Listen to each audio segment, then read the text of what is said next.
Hello. तो हम लोग वापस एक न्यू चैप्टर के साथ आते हैं। जो न्यू चैप्टर है वो ईवीएस 1 का है। तो इस चैप्टर का नाम है मोशन ऑफ द अर्थ। तो पहले ये जानते हैं चैप्टर का हेडिंग क्या होता है। अर्थ तो हम लोग को पता है, पृथ्वी होता है जहाँ पे हम रह रहे हैं। मोशन क्या होता है, मोशन का मतलब क्या होता है? मोशन का मतलब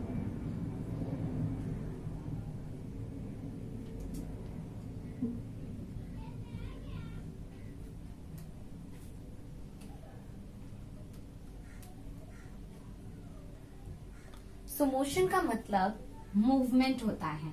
अब हम लोग सोच रहे होंगे कि मूवमेंट मतलब क्या होता है। देखिए, मूवमेंट मतलब ये होता है कि हम लोग कोई एक जगह से दूसरी जगह पे मूव होते हैं। इसका मतलब जरूरी नहीं है कि एक जगह से दूसरी जगह पे जाना। मूवमेंट मतलब कोई भी चीज में चेंज। फॉर एग्जाम्पल, अभी ये मेरा हैंड है, ये स्टिल है अपनी जगह पे। जैसे मैं यहाँ पे लेके आती हूँ, ये मूवमेंट होता है। मेरा मुंह है, मैं बोल नहीं रही हूँ तो वो अपनी जगह पे है। अगर मैं मुंह खोलती हूँ, कुछ बोलती हूँ तो वो क्या है? मूवमेंट है। तो मूवमेंट का मतलब होता है चेंज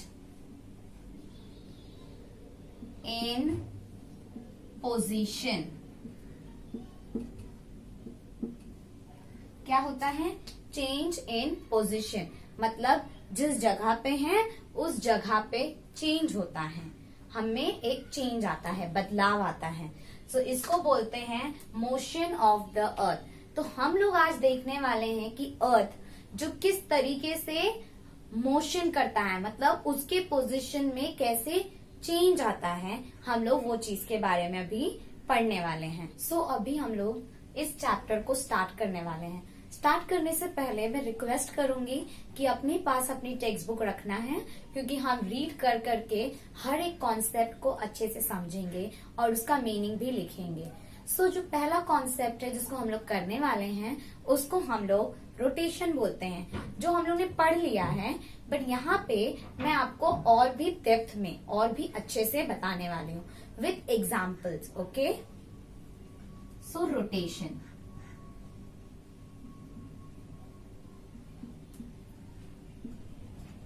रोटेशन मतलब क्या होता है?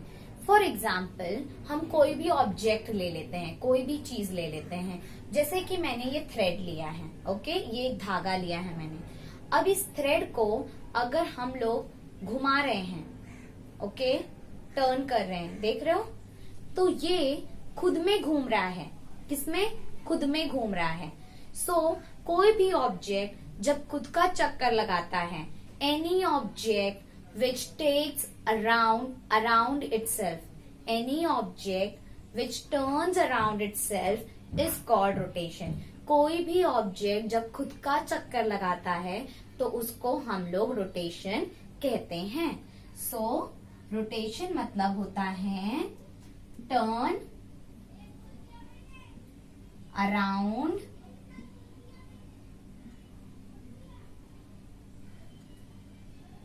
itself। जब वो खुद का चक्कर लगाता है तब हम लोग उस चीज को रोटेशन बोलते हैं। क्या बोलते हैं? रोटेशन। लेकिन अगर ये एक मेरा ऑब्जेक्ट है और ये इस मार्कर का रोटेशन लगा रहा है, मतलब मार्कर के आसपास क्या कर रहा है?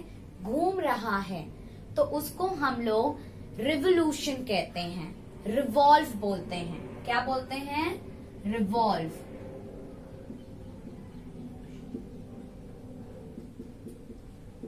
दोनों में फर्क समझा? रोटेशन और रिवॉल्यूशन मतलब क्या होता है? When it turns around itself, it is called rotation. When it turns around any other object, कोई भी दूसरे सामान या कोई भी दूसरी चीज का जब वो चक्कर लगाता है तो उसको हम लोग रिवोल्यूशन कहते हैं, रिवॉल्व बोलते हैं।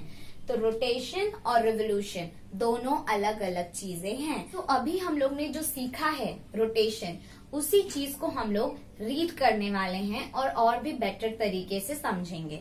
रीड करते हैं। The top turns around itself.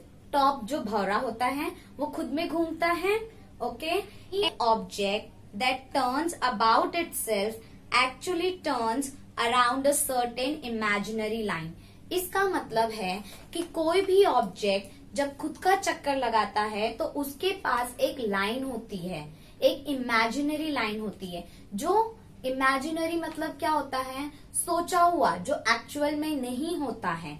For example, जैसे हमने ये थ्रेड लिया था, क्या लिया था? ये थ्रेड। तो ये जो लाइन ये घूम रहा है, तो यहाँ पे इसकी, यहाँ पे एक इमेजिनरी लाइन है सेंटर में, जिसको देख के वो क्या हो रहा है? रोटेट हो रहा है। तो इसी इमेजिनरी लाइन को हम एक्सिस कहते हैं। क्या बोलते हैं? Axis. That is any imaginary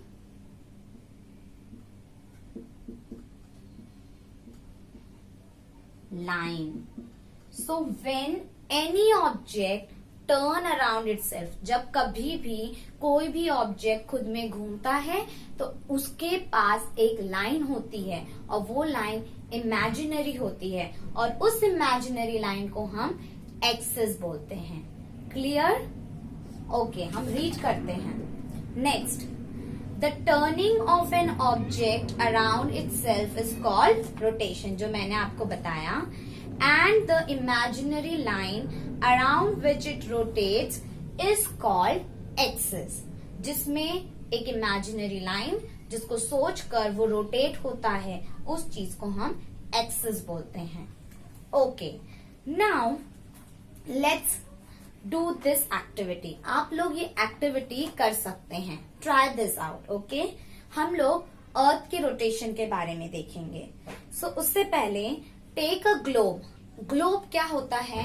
अर्थ का एक मॉडल होता है, मतलब हमारा अर्थ कैसा दिखता है उस चीज को हम लोग ने उस चीज को बनाया गया है, जिससे हम लोग को पता चलता है कि हमारा अर्थ एक्चुअली में ऐसा दिखता है, क्योंकि हम वहां जाकर अर्थ को नहीं विजिबल कर सकते, नहीं देख सकते हम लोग। ओके, वैसे तो बहुत लोग जाके देखे हैं, लेकिन हम जाके नहीं देख सकते। तो इसके लिए हमारे लिए एक मॉडल बनाया गया है, मतलब वो कैसा दिखता है उस चीज को हम मॉडल बोलते हैं। तो उसको ही हम लोग ग्लोब भी बोलते हैं। ओके, सो आपको क्या लेना है? एक ग्लोब लेना है। Okay, like the one in the picture and spin it. आपकी बुक में एक ग्लोब की पिक्चर दी गई होगी, उसको लेना है और उसको स्पिन करना है, घुमाना है। Okay, note the line around which it rotates, और आपको देखना है कि वो कैसे घूम रहा है। Now take a plumb line and hold it. Plumb line क्या होता है? बेसिकली कुछ नहीं होता है, एक थ्रेड होता है, एक धागा, और उसमें ऐसा टाइप का एक ऑब्जेक्ट होता है, इसको हम लोग प्लम लाइन बोलते हैं। ये बेसिकली कुछ मापने के लिए, मेजर करने के लिए यूज होता है। तो ये क्या है? प्लम लाइन है।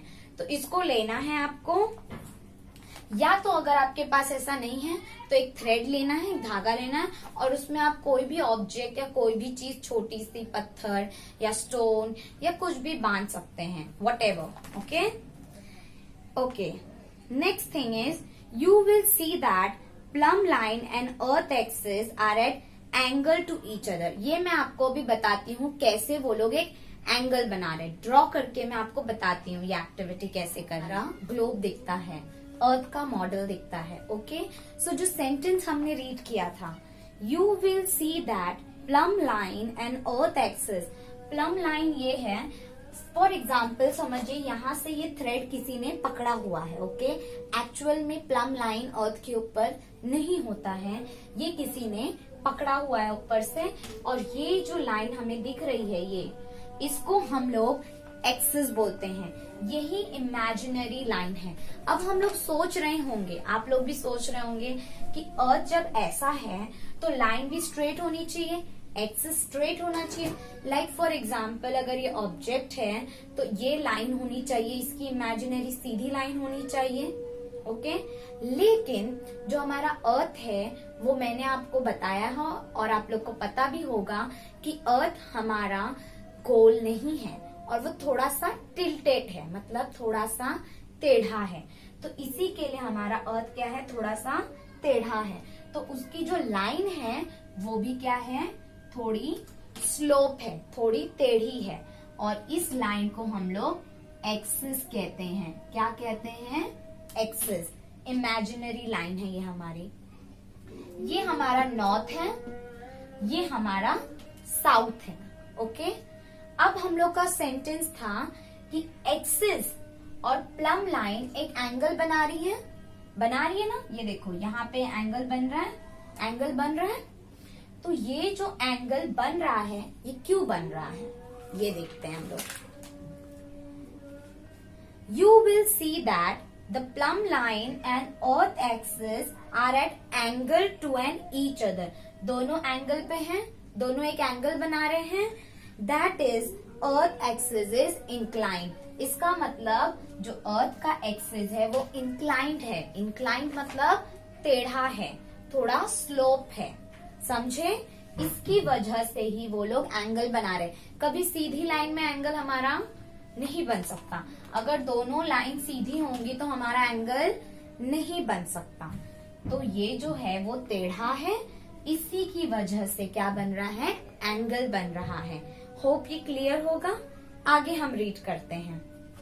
Next is the earth rotates with its axis incline like this. जो अर्थ का रोटेशन होता है वो इसी की वजह से होता है, और यही लाइन से वो रोटेट होता है। टेढ़े में ही वो रोटेट होता है, वो सीधा रोटेट नहीं होता है। The line NS is in the picture shows the earth axis. ये जो लाइन हम देख रहे हैं पिक्चर में, ये वाली लाइन N और S, ये अर्थ का एक्सिस इंडिकेट कर रही हैं, इमेजिनरी लाइन बता रही हैं। Okay, it passes through the centre of the earth. अगर हम ऐसे देखेंगे इस वे में, ओके, तो ये सेंटर ही है अर्थ का, है कि नहीं। अगर हम टेढ़े में देखेंगे तो ये सेंटर है। तो जो एक्सिस होती है वो हमेशा सेंटर से ही जाती है। Okay, next thing is the points N and S are called north pole and south pole. ये जो पॉइंट हमें दिख रहे हैं, ये जो लाइन, इसको हम नॉर्थ पोल बोलते हैं। क्या बोलते हैं, नॉर्थ पोल। और ये जो लाइन हमें दिख रही है इसको हम लोग साउथ पोल बोलते हैं। Okay, next is if the circle were drawn around the surface of earth exactly in between the north and south poles। अगर समझो एक लाइन ड्रॉ होती, ठीक है, एक लाइन बनती एग्जैक्ट सेंटर में, कहाँ पे, नॉर्थ और साउथ पोल को डिवाइड करने के लिए। लाइक फॉर एग्जाम्पल ये नॉर्थ और साउथ के सेंटर में, कहाँ पे, सेंटर में पॉइंट बनती। It will divide earth in 2 parts. Earth को 2 पार्ट में डिवाइड कर दी, एक अपर पार्ट है और एक लोअर पार्ट है। ओके, तो जो अपर वाला पार्ट होगा उसको हम लोग नॉर्थ हेमिस्फीयर बोलेंगे, नॉर्थर्न हेमिस्फीयर।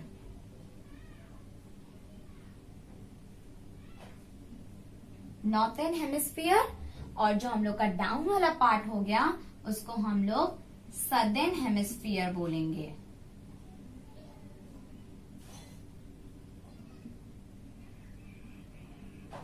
तो ये क्लियर हो गया कि ये नॉर्थर्न हेमिस्फीयर और ये सदर्न हेमिस्फीयर हुआ। और ये जो लाइन हमारी बन रही है जो नॉर्थ और साउथ को डिवाइड कर रही है उसको हम लोग इक्वेटर कहते हैं। क्या कहते हैं, equator. The line which divides north and south is called equator।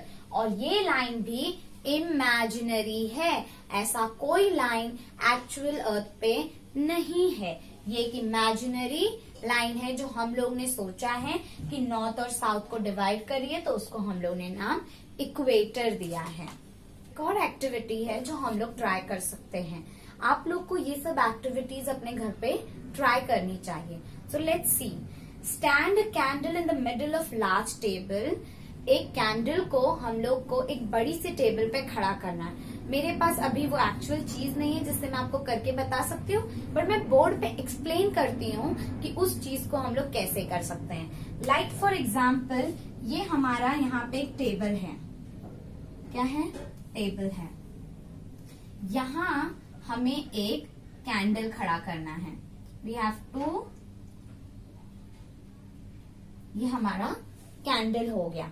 Draw a big circle around the candle, एक बड़ा सा सर्कल हमें ड्रॉ करना है, ओके, कैंडल के पास में। तो ये हमने खड़ा कर दिया, ओके, ये हमने सर्कल ड्रॉ कर दिया और सेंटर में मेरा थोड़ा सा यहां हो गया है, बट वो सेंटर में रहना चाहिए, okay. Now what we have to do, place a globe at any point of circle. ये जो सर्कल दिख रहा है, यहाँ कहीं पे भी आप अपना क्या खड़ा कर सकते हैं? ग्लोब। तो मैं एक्चुअली में उठा के इसको नहीं रख सकती, तो फॉर एग्जाम्पल समझिए कि ये ग्लोब है जो यहाँ पे है, ओके, यहाँ पे है। तो ये वाली लाइट है और ये ग्लोब है मेरा यहाँ पे आ रहा है, ओके, ऐसा समझिए। एक्चुअल में ये थोड़ा यहाँ पे है। Next is light the candle, candle को जला दीजिए। See that it is dark in the room. Suppose that candle is the sun. Okay?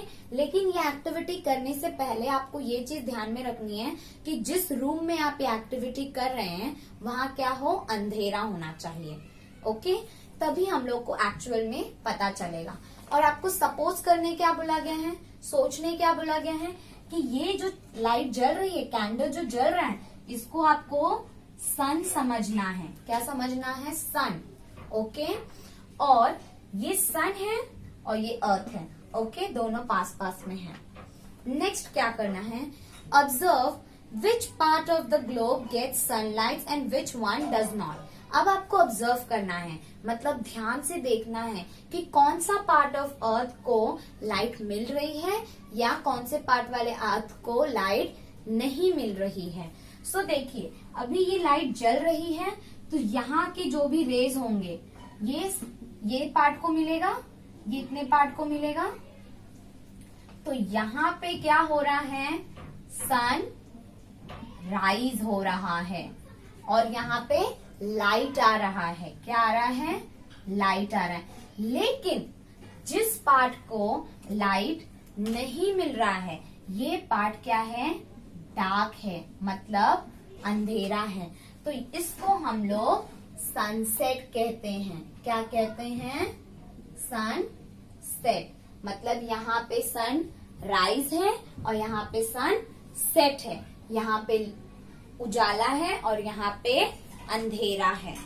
Now looking at, अभी उस जो मैंने एक्सप्लेन किया है उसी चीज को रीड कर रही हूँ। Now looking at the globe from direction of pole, okay, turn it anti-clockwise. This is how earth rotate, that is its earth rotate from west to east. मतलब इसको ये पॉइंट से देखो, नॉर्थ और साउथ, ओके, इसको हम लोग को एंटी क्लॉकवाइज में घुमाना है। मतलब बेसिकली ये हमारा समझो क्लॉक है, ओके, और ये काटा है। तो घड़ी कैसे घूमती है? इस वे में घूमती है, ओके। तो ये क्या हो गया? क्लॉकवाइज हो गया। जिस तरीके से घड़ी घूमती है उसको हम लोग क्लॉकवाइज बोलते हैं। तो हम लोग को किस तरीके से घुमाना है? एंटी क्लॉकवाइज, मतलब क्लॉक के अपोजिट। तो मतलब हम लोग, घड़ी हमारी ऐसे जाती है लेकिन हम कैसे घुमाएंगे? ऐसे घुमाएंगे। कैसे? ऐसे, जिसको हम लोग बोलते हैं वेस्ट टू ईस्ट। हम लोग रोटेट कैसे करेंगे? West to east. और जब अर्थ ऐसे एंटी क्लॉकवाइज में खुद का चक्कर लगाती है उस चीज को हम लोग रोटेट बोलते हैं।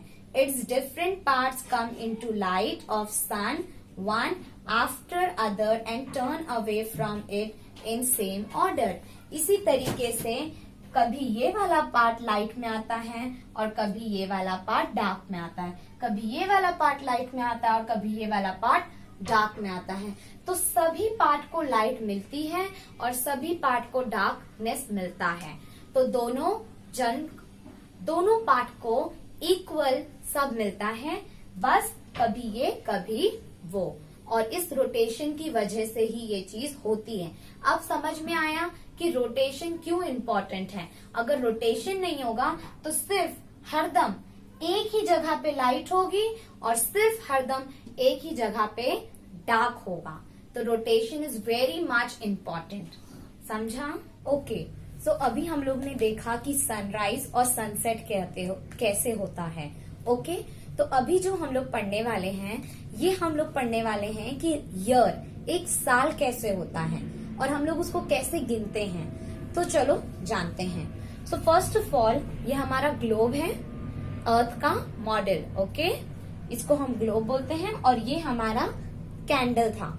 इसको मैंने आपको सपोज करने बोला था कि ये हमारा क्या है, सन है, और ये क्या है, हमारा अर्थ है। ओके। तो अभी हम लोग ने देखा कि जब अर्थ होता है, अर्थ जब खुद का राउंड लेता है, मतलब जब अर्थ रोटेट होता है अपने एक्सिस में, तब हम लोग क्या बोलते हैं, रोटेशन। और इस रोटेशन से हमारा डे और नाइट होता है। क्या होता है, डे और नाइट होता है। और हमारा सनराइज और सनसेट होता है। ये किससे होता है, रोटेशन से होता है। अब हम लोग को देखना है कि ईयर कैसे होता है, एक साल हम लोग किसको बोलते हैं और वो कैसे होता है। तो बुक्स निकालना है, रीड भी करना है और एक एक सेंटेंसेस को समझना भी है। Okay, so let's start. तो लिखा है, now move the globe along the circle on the table. अभी जो ग्लोब है उसको हम लोग को ये सर्कल का पूरा चक्कर लगाना है, मतलब मूव करना है। किसको, ग्लोब को। पहले हम क्या कर रहे थे, सिर्फ गोल को घुमा रहे थे। ओके, अब हम लोग को गोल को इस पूरे सर्कल का राउंड लेने के लिए करना है। Okay, as you do this, keep rotating the globe and ensure that the axis does not change its orientation. Means जब हम लोग ग्लोब को इसका राउंड, ये सर्कल का राउंड लेने बोल रहे हैं, तो हम लोग को ये भी इंश्योर करना है, मतलब ये भी देखना है कि हमारा जो ग्लोब है वो खुद के एक्सिस में भी राउंड ले, मतलब वो खुद भी घूमता रहे। ओके, और वो इसका भी चक्कर लगाता रहे, मतलब वो सन का भी चक्कर लगाता रहे प्लस वो खुद में भी घूमता रहे। Okay, what is next? Eventually the globe will come back to its original place. सही है कि नहीं? सर्कल का क्या होता है, अगर हम ये पॉइंट से स्टार्ट किए तो वापस घूमकर वापस यही पॉइंट पे आएंगे। सेम तरीके से अगर ग्लोब यहाँ से हम उसको रोटेट कर रहे हैं, मतलब घुमा रहे हैं, राउंड ले रहे हैं, तो वो वापस इस जगह पे आएगा। और जब वो वापस इस जगह पे आता है तब जाकर हमारा ईयर होता है। क्या होता है, ईयर, जिसको हम लोग एक साल बोलते हैं। जब अर्थ सन का एक राउंड लगाता है तब हम लोग उसको ईयर बोलते हैं। और इस ईयर को लेने के लिए, मतलब ये राउंड को लेने के लिए, वी टेक 365 डेज। कितना दिन लगता है हमें, 365 दिन लगता है, 365 डेज। और इसको जो earth, when earth rounds around the sun, it is called revolution. क्या बोलते हैं, revolution। जब अर्थ सन का चक्कर लगाता है then we call it revolution. When earth rotate around itself, it is called rotation. जब वो खुद के एक्सिस में घूमता है then we call it rotation. And when it takes a round of sun, it is called revolution. Clear? Read करके भी मैं बताती हूँ। The period of time the earth takes to complete one revolution around the sun is called 1 year. अगर वो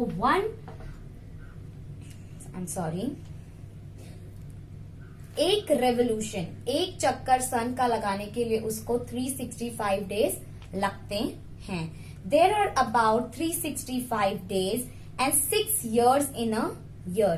365 days भी होते हैं प्लस उसके साथ क्या होता है 6 hours, 6 घंटा और भी होता है। कितना? 6 घंटा। मैंने बताया 365 डेज होते हैं प्लस 6 hours होता है, और यही 6 hours हर 4 साल, मतलब हर एक साल में 6 घंटा मिलके हमारा 24 hours होता है। कितना होता है? 24 hours। हर साल में 6 घंटा, ऐसे 4 साल तक हम लोग का 24 hours हो जाता है, जिसकी वजह से वी हैव लीप ईयर। क्या होता है हमारे पास? लीप ईयर, मतलब ऐसा साल जिसमें हमारे पास 365 डेज नहीं बल्कि 366 डेज हो जाते हैं, क्योंकि एक दिन बढ़ जाता है। और ये कौन से महीने में बढ़ता है? फरवरी के महीने में बढ़ता है। फरवरी का महीना नॉर्मली 28 डेज का होता है, लेकिन ये 6 hours की वजह से हर एक साल 4 साल में 6 hours की वजह से एक दिन एक्स्ट्रा बढ़ जाता है, और वो एक दिन एक्स्ट्रा हम फरवरी के महीने में गिनते हैं। तो नॉर्मली कितना होता है? 28 डेज, लेकिन लीप ईयर की वजह से वो 29 डेज हो जाता है। क्लियर? मैं आपको एक कॉन्सेप्ट बता रही हूँ जिसको हम लीप ईयर बोलते हैं। क्या बोलते हैं? Leap year. लीप ईयर मतलब क्या होता है हम लोग देखेंगे। सो बेसिकली मैंने आपको क्या बताया था कि हमारे पास कितने डेज होते हैं? 365 डेज लगता है अर्थ को एक रिवोल्यूशन लेने के लिए। How many days? 365 days. But 365 days के साथ उसको 6 hours और भी लगते हैं रिवोल्यूशन के लिए। तो ये जो 6 hours है हर 4 साल, मतलब हर साल 6 hours, 6 hours, 6 hours, 6 hours, total हो जाते हैं 24 hours। और 24 hours मतलब 1 डे। 1 डे होता है ना, और यही 1 डे हमारा फरवरी के मंथ में ऐड हो जाता है। क्या हो जाता है? ऐड हो जाता है।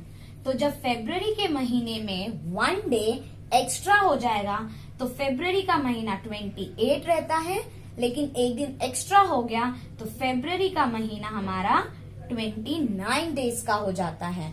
और ये सिर्फ 4 साल में एक बार ही होता है, क्योंकि 4 साल लगते हैं इसको 24 hours बनने के लिए। इसी के लिए 4 साल में एक बार हमारा लीप ईयर होता है, हमेशा लीप ईयर नहीं होता है। क्लियर? तो अभी हम लोग पढ़ने वाले हैं फेजेस ऑफ मून। मतलब अगर हम लोग ने देखा होगा कभी आसमान में, तो हमने नोटिस किया होगा कि मून हरदम कुछ नए शेप का हम लोग को दिखता है। कभी हाफ, कभी थोड़ा सा, कभी बनाना शेप में, या कभी हाफ से ज्यादा। तो ये ऐसा क्यों होता है और ये सब का नाम क्या है? लाइक फॉर बनाना शेप है तो उसको क्या बोलेंगे, अगर हाफ से ज्यादा है तो उसको क्या बोलेंगे। तो हम लोग ये सीखने वाले हैं कि फेजेस ऑफ मून क्या होता है। Okay, so ready? सो जैसे कि मैंने डायग्राम में बताया है, ये सन है, ये अर्थ है और ये मून है। और ये जो मैंने डॉट डॉट डॉट डॉट डाले हैं ये उसके ऑर्बिट है। क्या है? ऑर्बिट। तो मून का ऑर्बिट क्या है? ये वाला। और ये अर्थ का ऑर्बिट है। ऑर्बिट का मैंने आपको बताया था कि एक स्पेसिफिक पाथ होता है, एक रास्ता जिससे उसको गुजरना होता है। So this is the orbit of moon and this one is the orbit of earth. So see, जो मून है वो अर्थ का रिवोल्यूशन लेता है, मतलब रिवॉल्व होता है, और जो अर्थ है वो सन का रिवोल्यूशन लेता है, मतलब सन का चक्कर लगाता है, रिवॉल्व होता है। तो ये moon revolves around the earth and earth revolves around the sun. इतना समझा? ओके, अब मैं आपसे रिक्वेस्ट करूंगी बुक ओपन करना है और साथ में रीड करके हर एक चीज को समझना है। तो बेसिकली हम लोग जो समझने वाले हैं फुल मून और न्यू मून क्या होता है। ठीक है, तो चलो देखते हैं।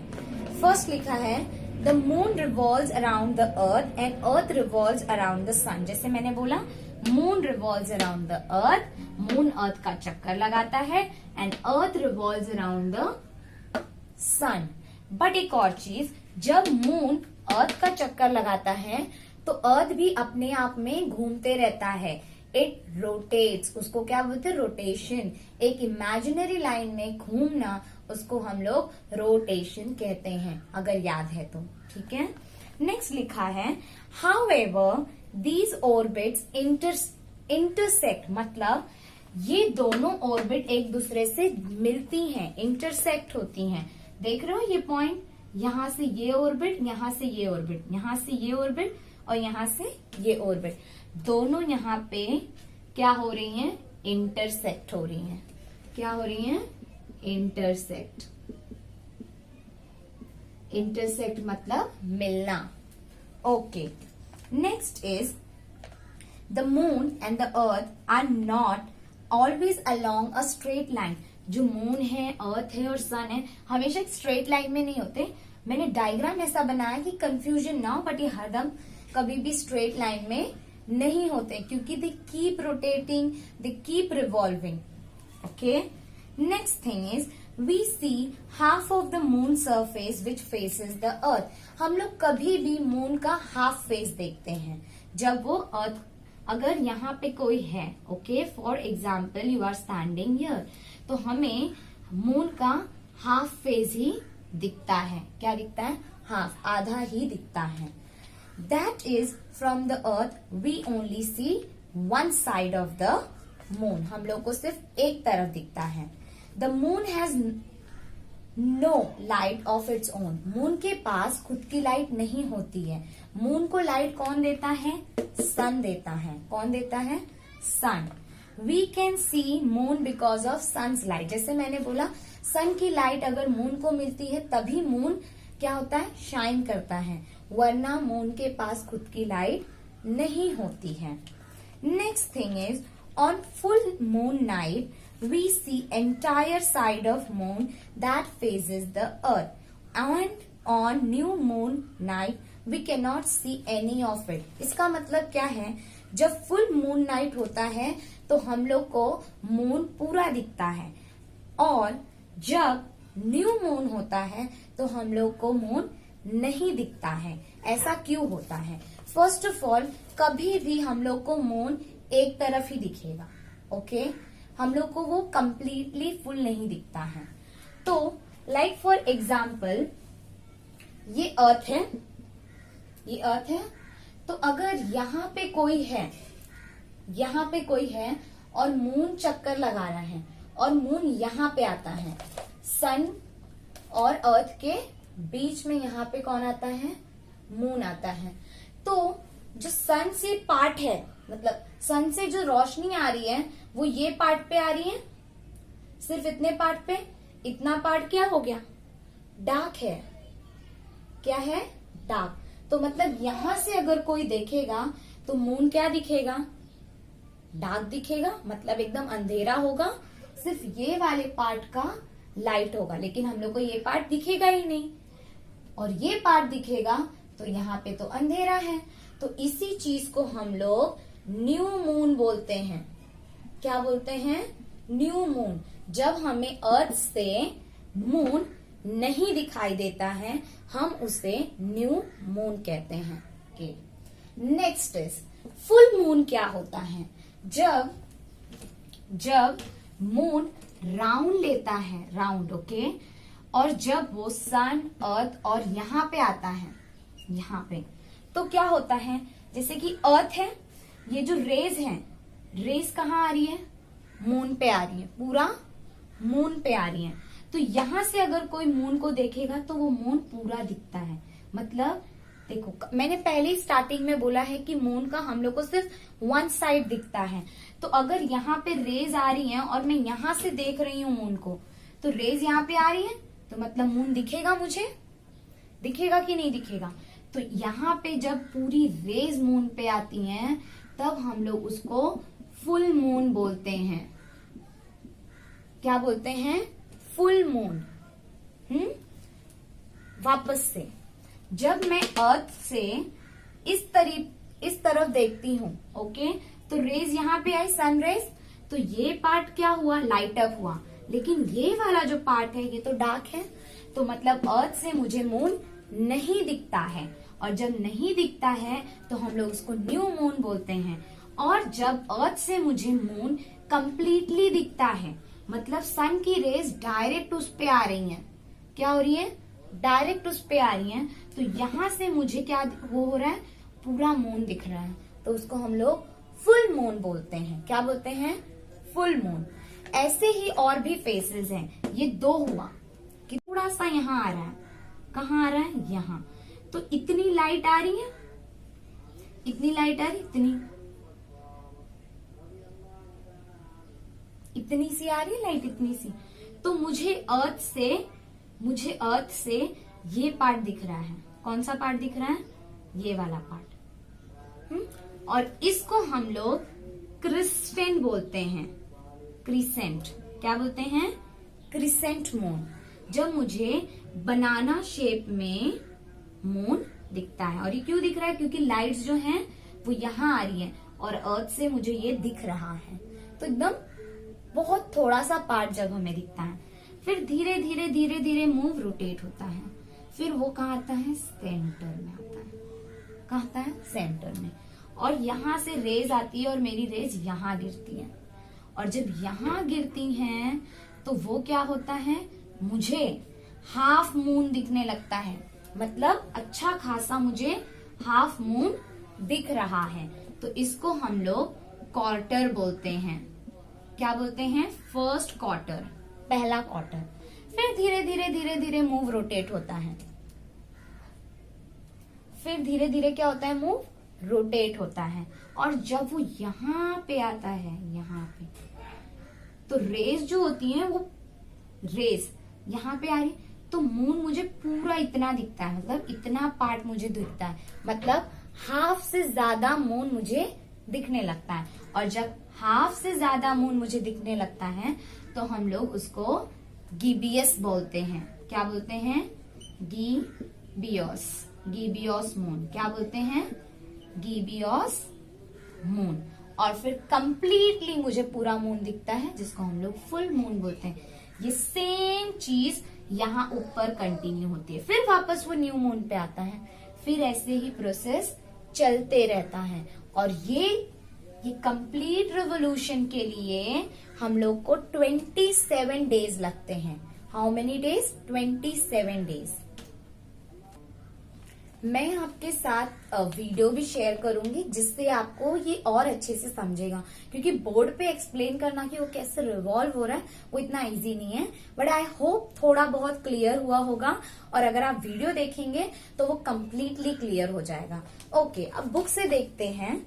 From the full moon to new moon, the illuminated part of the moon seen from the earth becomes smaller and smaller। मतलब अब फुल मून हो गया है, तो यहाँ से जो illuminated पार्ट है, जो पार्ट हमें दिख रहा है, जो शाइन हो रहा है, वो क्या होते रहता है, स्मॉलर स्मॉलर होते रहता है। जैसे यहाँ पे स्टार्ट हुआ था स्मॉलर, फिर हाफ, फिर थोड़ा ज्यादा, फिर फुल। तो अब सेम प्रोसेस रिवर्स होता है, छोटा थोड़ा बड़ा, थोड़ा बड़ा, एंड फिर कुछ नहीं। दिख रहा है। तो from new moon to full moon it takes 14 to 15 days. 14 से 15 दिन इसको लगता है न्यू मून से फुल मून आने के लिए, और इसको हम लोग कौन सा पीरियड बोलते हैं, वैक्सीन मून। क्या बोलते हैं, vaccine moon. After full moon the moon appear smaller and smaller. जैसे ही फुल मून हो जाएगा, जो मून है वो छोटा छोटा छोटा होते जाएगा, एंड देन वो कंप्लीटली नहीं दिखेगा। ऑफ वैनिंग मून, इसको क्या बोलते हैं, वैनिंग मून। फुल मून से न्यू मून को हम लोग वैनिंग मून बोलते हैं। और फोर्टनाइट मतलब क्या होता है, फोर्टनाइट मीन्स 2 वीक्स, 2 हफ्ता। कितना हफ्ता लगता है, 2 हफ्ता। जैसे मैंने बोला 14 to 15 days. Okay, thus the period from one new moon to the next one new moon, it takes 28 to 30 days. मतलब यहाँ से पूरा राउंड लेने के लिए इसको कितना, 28 से 30 दिन लगते हैं। Every day the lunar month is called तिथि, और इसको हम लोग क्या बोलते हैं, तिथि, और लूनार मंथ भी बोलते हैं। आई होप ये क्लियर हो। If you like the chapter, if you like my explanation, then it's really great for me. Thank you so much.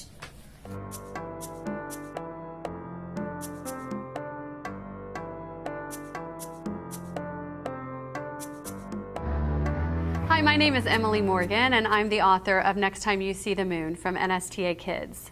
And I'd like to share a simple activity with you that can help you understand why the moon looks different at different times throughout the month. Why sometimes it looks like a banana, and other times it looks like half of a circle, and other times it looks like a big round ball. Well, to do this activity, you only need 4 simple things. You need a lamp with the shade removed, a white foam ball, a pencil, and a dark room. The darker the room, the better.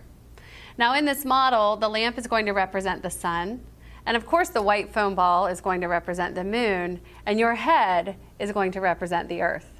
So let me show you how this works. We know that the moon orbits the earth. So in this model, I'm going to get the moon, the foam ball, to orbit the earth, my head. Notice that no matter where the moon is in its orbit, half of it is always lit up by the sun. But when the moon is in this position, I can't see any of the lighted side of the moon from Earth, my head. From this angle, you can see what I am seeing from Earth. We call this new moon. When it's new moon, we look up at the sky and we can't see the moon. It's there, but the side that's reflecting sunlight is away from us. Now, as I slowly make the moon orbit to my left, I can begin to see a tiny sliver of that lighted side. We call that a crescent moon. As the moon keeps orbiting, we can see more and more of that lighted side. We see half of the lighted half, which is a quarter moon. In this case, a first quarter moon. As we keep orbiting, we see almost the whole lighted side. We call that a gibbous moon. Then, when we can see the entire lighted half of the moon, that's a full moon.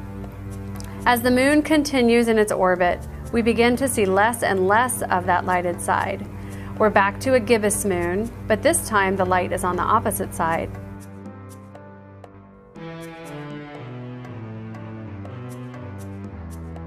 Then another quarter moon, last quarter moon to be exact.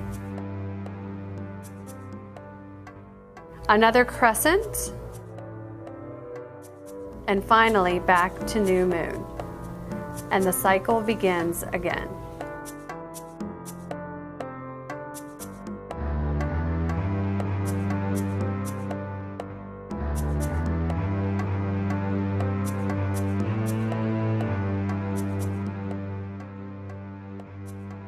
So why does the moon appear in different shapes throughout the month? Because of its orbit. The shape or phase of the moon depends on where it is in its orbit around Earth. It takes about a month for the moon to orbit the Earth. So when you look up at the moon today, know that you'll see that same phase again about a month from now.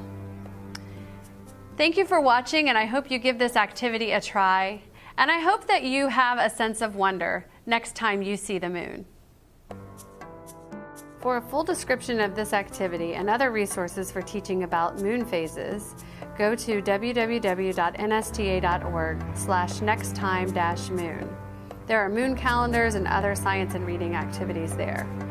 For more information about the Next Time You See book series, visit www.nexttimeyouSee.com.